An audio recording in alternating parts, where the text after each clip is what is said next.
செவ்வாய் தசை கடகராசிக்காரர்களுக்கும் இந்த ராசிக்கு யோகம் செய்யக்கூடிய கிரகம் எதுன்னு கேட்டிங்கனாக்கா, முதல் தர யோகாதிபதினா அது செவ்வாய் பகவான் மட்டுமே. லக்னாதிபதியை விட பல மடங்கு அளப்பரிய யோகத்தை செய்யக்கூடிய தசை அப்படின்னாக்கா இந்த செவ்வாய் தசை.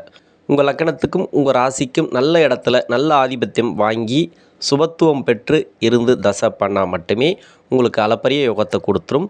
இந்த செவ்வாய் தசை அப்படிங்கிறது 7 வருட காலங்கள். 20 வருடம் சுக்கிர தசையில் கொடுக்காதது கூட 7 வருடத்தில் கொடுத்துரும். அந்த அளவுக்கு அளப்பரிய யோகத்தை கொடுக்கக்கூடிய தசை தான் இந்த செவ்வாய் தசை. இது உங்கள் சுய ஜாதகத்தில் எப்படி இருக்கணும், இந்த 2024 எப்படி இருந்தால் உங்களுக்கு யோகத்தை தரும்? கோச்சார ரீதியாக இந்த செவ்வாய் பகவான் எங்கே இருந்தாலும் பரவாயில்ல, ஆனால் அஷ்டம சனி நடக்குது இல்லையா, இந்த செவ்வாய் தசையில் உங்களுக்கு என்ன மாதிரியான பலன்களை கொடுக்கும்? கஷ்டங்களை கொடுக்குமா இல்லை நல்ல பலன்களை கொடுக்குமா? அஷ்டம சனியில் உங்களுக்கு நல்ல பலன்கள் கொடுக்கணும் அப்படின்னாக்கா உங்கள் சுய ஜாதகத்தில் நல்ல ஆதிபத்தியம் வாங்கியிருந்தால் மட்டுமே இந்த செவ்வாய் பகவான் அஷ்டம சனி கூட உங்களுக்கு பெரிய பாதிப்புகளை கொடுக்காது, வளர்ச்சிகளை கொடுத்துரும். 7 சனி நடக்கும்போதோ அஷ்டம சனி நடக்கும்போதோ ஒரு லக்னத்துக்கோ ஒரு ராசிக்கோ யோகம் செய்யக்கூடிய தசைகள் நடந்துச்சுனாக்கா யோக பலன்களையும், அவயோகம் செய்யக்கூடிய தசைகள் நடந்துச்சுனாக்கா அவயோக பலன்களையும் கொடுக்கும். உங்களுக்கு அவயோகம் செய்யக்கூடிய தசைகளாக இருந்தாலும் அது சுபத்துவமாக இருந்து நல்ல ஒரு ஆதிபத்தியம் வாங்கி அமர்ந்து தசை பண்ணால் கூட இந்த சனி பகவானானது அஷ்டம சனியில் வரும்போது உங்களுக்கு பெரிய பாதிப்புகளை கொடுக்காது, நல்ல பலன்களை வாரி கொடுத்துரும். அதேமாரி யோகம் செய்யக்கூடிய தசைகள், இதே செவ்வாய் தசை அப்படிங்கிறது யோகம் செய்யக்கூடிய தசை, அளப்பரிய யோகத்தை செய்யக்கூடிய தசை தான் இந்த செவ்வாய் தசை. இந்த செவ்வாய் தசையானது 6, 8, 12 ஆகிய இடங்கள்லேருந்து தசை பண்ணிச்சுனாக்கா உங்கள் சுய ஜாதகத்தில் இப்போ அஷ்டம சனி நடக்கும்போது கொஞ்சம் கவனம் தேவை. எதுலெல்லாம் கவனம் தேவை அப்படின்னாக்கா, பொருளாதாரத்தில் கொஞ்சம் பிரச்சனைகள் வரத்துக்கான வாய்ப்புகள் இருக்கும். அதுவும் இல்லாத வேலை வாய்ப்பில் கொஞ்சம் தடை தாமதங்களை ஏற்படுத்தும். இது பூசம் நட்சத்திரக்காரர்களுக்கு ஒரு 70 வயசு காலகட்டத்தில் தான் இந்த செவ்வாய் தசை அப்படிங்கிறது வரும். உங்களுடைய தசா ஈர்ப்புகளுக்கு ஏற்ற மாதிரி முன்ன பின்ன ஒரு 5 வருஷம் முன்ன பின்ன வரலாம். ஆயில நட்சத்திரக்காரர்களுக்கு உங்களுடைய தசாபுத்தி ஈர்ப்புகளுக்கு ஏற்ற மாதிரி 50 வயசுலேருந்து ஒரு 60 வயசுக்குள்ளே இந்த செவ்வாய் தசைங்கிறது ஒன்று வரும். இந்த வயது காலகட்டங்களில் என்ன மாதிரியான பலன்களை கொடுக்கும்? தொழில் ரீதியான ஒரு சில மாற்றங்கள் கண்டிப்பாக உண்டு. இது வரைக்கும் கொடுத்த பணம் வரலைன்னா கூட இந்த நேரங்களில் வந்து சேரும். கடன் பிரச்சனை இருந்தால் கூட ஒரு சில பேருக்கு கடன் பிரச்சனைகள் தீரும். அதே வேறு ராசியாக இருந்து கடக லக்னமாக வந்தீங்கன்னாக்கா, இந்த கடக லக்னத்துக்கு செவ்வாய் தசை நடந்துச்சுனாக்கா கண்டிப்பாக இந்த கடக லக்னத்துக்கு செவ்வாய் தசை அப்படின்னு ஒன்று வந்துச்சுனாலே அளப்பரிய யோகத்தை தான் கொடுக்கும், பெரிய பாதிப்புகள் கொடுக்காது. இந்த காலகட்டங்களில் நல்ல ஒரு வளர்ச்சியை நீங்கள் எதிர்பார்க்கலாம். கடக லக்னத்துக்கு செவ்வாய் தசை அப்படிங்கிறது உங்களுக்கு ராகு கேதுக்களோடு இருந்தால் மட்டுமே கொஞ்சம் கவனம் தேவை. 6, 8, 12 மறைஞ்சிருந்து தசை பண்ணக்கூடாது. இன்னொன்று சனியோட தொடர்பில் இருக்கக்கூடாது, சனியோட சேர்ந்து இருக்கக்கூடாது. அது மாதிரி உங்களுடைய சுய ஜாதகத்தில் அமைஞ்சிருந்தால் கடுமையான கெடுபலன்கள் உண்டு. இதுலேயும் அஷ்டம சனி அப்படிங்கிறது கொஞ்சம் கடுமையான பாதிப்புகளை கொடுக்கும், பொருளாதார வளர்ச்சிகளை கொஞ்சம் தடை பண்ணும். உங்களுக்கு கடக லக்னமாக வந்தாலும் சரி, கடக ராசியாக வந்தாலும் சரி, உங்களுக்கு செவ்வாய் தசைங்கிறது அளப்பரிய யோகத்தை தான் கொடுக்கும். செவ்வாய் தசை அப்படிங்கிறது நல்ல பலன்களை கொடுக்குமா அப்படின்னாக்கா, உங்கள் சுய ஜாதகத்தில் 6, 8, 12 இருந்துச்சுனாக்கா ரொம்ப உஷாராய்க்கிறது நல்லது.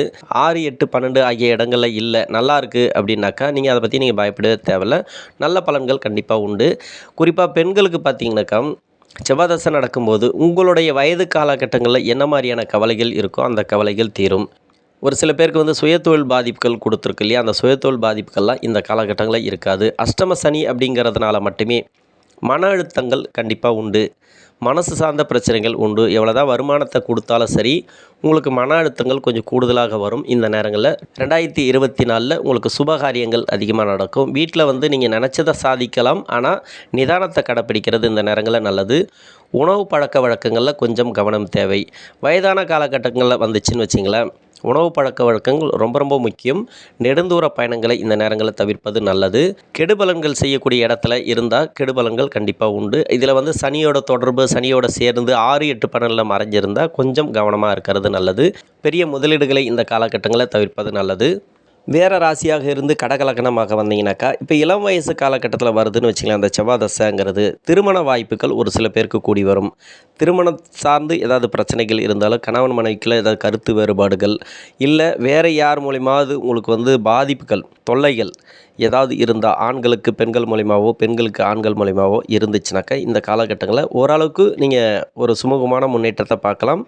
யாருக்காவது கோர்ட்டு கேஸு வம்பு வழக்குகள் ஏதாவது இருந்துச்சுனாக்கா இதெல்லாம் இந்த 2024 பொறுத்த வரைக்கும் உங்களுக்கு சாதகமாக முடியக்கூடிய அமைப்புகளை கொடுக்கும். ஏன்னா 8ல் சனி இருக்குதுன்னு பார்க்காதீங்க, உங்கள் ராசிக்கு 8ஆம் இடத்துல சனி இருக்குதுன்னு பார்க்காதீங்க. இது அஷ்டம சனி அப்படிங்கிறது உங்களுடைய ஜாதகத்தில் என்ன மாதிரியான பலன்கள் கொடுத்து கொண்டு இருக்கிறதோ அந்த பலன்கள் கொஞ்சம் கூடுதலாக கிடைக்கும். அது நல்ல பலன்கள் நடந்து கொண்டு இருந்தால் நல்ல பலன்கள் அதிகமாக இருக்கும். கெடு பலன்கள் நடந்து கொண்டு இருந்தால் கொஞ்சம் கவனம் தேவை. ஏன்னா கெடு பலன்களும் கொஞ்சம் கூடுதலாக வரத்துக்கான வாய்ப்புகளை இந்த 2024 கொடுக்கும். செவ்வாய் தசை நடக்கக்கூடிய நபர்கள், ஏன்னா செவ்வாய் தசைக்கும் சனிக்கும் ஆகாது. இப்போ 7ஆம் இடத்துல சனி இருந்தாலும் இல்லை 9ஆம் இடத்துல சனி இருந்தாலும் இதை பற்றி சொல்ல போகிறதில்ல. ஒரு ராசிக்கு 8ஆம் இடத்துல இருக்கிறதுனால இந்த கடகராசியில் இருக்கக்கூடிய நபர்களுக்கு செவ்வாய் தசை நடக்கும்போது முழுமையான பலன்களை இந்த 8ஆம் இடத்துல இருக்கக்கூடிய சனீஸ்வர பகவான் தான் கொடுக்கணும். செவ்வாய் தசை அப்படிங்கிறது செவ்வாய் மூலிமா கிடைக்கக்கூடிய பலன்கள் கொஞ்சம் குறைச்சி தான் கொடுக்கும் இந்த சனீஸ்வர பகவான். சனி செவ்வாய் கடுமையான பாவ கிரகங்கள். இந்த பாவ கிரகங்கள் உங்களுடைய லக்கணத்துக்கு எந்த இடத்துலையும் சேரவும் கூடாது, பார்வை பெறவும் கூடாது. சனி செவ்வாய் சேர்க்கை பெறக்கூடாது, சனி செவ்வாய் பார்வை பெறக்கூடாது. அப்படி இருந்து தசை பண்ணால் மட்டுமே சிறப்பு. இதுக்கும் விதிவிலக்கு உண்டு. அதனால் செவ்வாய் தசை நடக்கக்கூடிய நபர்கள் இந்த 2024 பெருசாக கஷ்டம் வந்துடுமோ அப்படின்னு பயப்பட தேவையில்லை. இந்த 2024 ஃபுல்லாகவே கும்பராசியில் தான் இந்த சனீஸ்வர பகவான் இருக்க போகிறார். அதே 9ஆம் இடத்துல ராகு பகவான் இருக்க போகிறார். 3ஆம் இடத்துல கேது பகவான் இருக்க போகிறார். முயற்சிகள் அதிகமாக நீங்கள் எடுக்கிற மாதிரியான சூழ்நிலைகளை ஏற்படுத்தினாலும் செலவினங்களை 9ஆம் இடத்துல இருக்கக்கூடிய ராகு பகவான் கொடுத்து கொண்டே இருப்பார். சுப செலவுகள் சுப விரயங்களாக மாற்றிக்கொள்ளுங்கள். இதே குருவோட பயிற்சி மட்டுமே உங்களுக்கு சாதகமாக இருக்குது. மற்ற எந்த கிரகத்தோட பயிற்சிகளும் இருக்கக்கூடிய இடத்தை பொறுத்த வரைக்கும் உங்களுக்கு சாதகமாக இல்லை. குரு பகவான் மட்டுமே உங்களுக்கு சாதகமாக இருக்கிறார். கடகராசிக்கும் கடக லக்கணக்காரர்களுக்கும் குரு ஒருத்தர் மட்டும் சரியாக இருந்தால் போதும், செவ்வாய் பகவான் சரியாக இருந்தாலே போதும். உங்கள் ஜாதகத்தில் கோச்சாரத்தில் இருக்கக்கூடிய குரு பகவான் 10ஆம் இடத்துல இருந்தாலும் தொழில் ரீதியாக ஒரு சில இணக்கங்களை கொடுப்பார். கொஞ்சம் தடை தாமதங்கள் உண்டு. தொழிலில் கொஞ்சம் முன்ன மாதிரி இல்லை, கொஞ்சம் வளர்ச்சிகள் கொஞ்சம் கம்மியாக இருக்குது, வருமானம் கொஞ்சம் கம்மியாக இருக்குது அப்படின்ற மாதிரியான போக்குகளை கொடுத்தா கூட 11ஆம் இடத்துக்கு பயிற்சி ஆகும்போது உங்களுக்கு நல்ல ஒரு வளர்ச்சி கொடுப்பார். பார்வை மூலமாக சரி, லாபஸ்தானத்தில் இருக்கும்போதும் குருவோட பயிற்சிங்கிறது மிக சிறப்பான ஒரு ஆண்டாக அமையும் இந்த 2024ங்கிறது.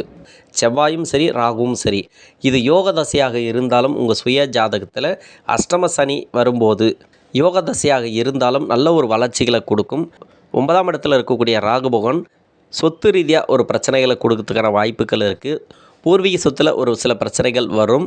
சகோதர பாவத்தில் ஒரு சில பிரச்சனைகள் கொடுக்கறதுக்கான வாய்ப்புகள் இருக்குது. ஏன்னா செவ்வாய் தசையாக இருந்தாலும் சரி, ராகு தசையாக இருந்தாலும் சரி, இந்த 2 தசைகளும் இந்த வயது காலகட்டங்களில் இருக்கக்கூடிய நபர்களுக்கு கொஞ்சம் பாதிப்புகளை ஏற்படுத்தும். ஏன்னா அஷ்டம சனி நடக்குது அப்படின்னாக்கா வளர்ச்சிகளை ஒரு பக்கம் கொடுத்தா கூட அஷ்டம சனி அப்படிங்கிறது தடை தாமதங்களை அந்த 2024 கொடுக்கும்.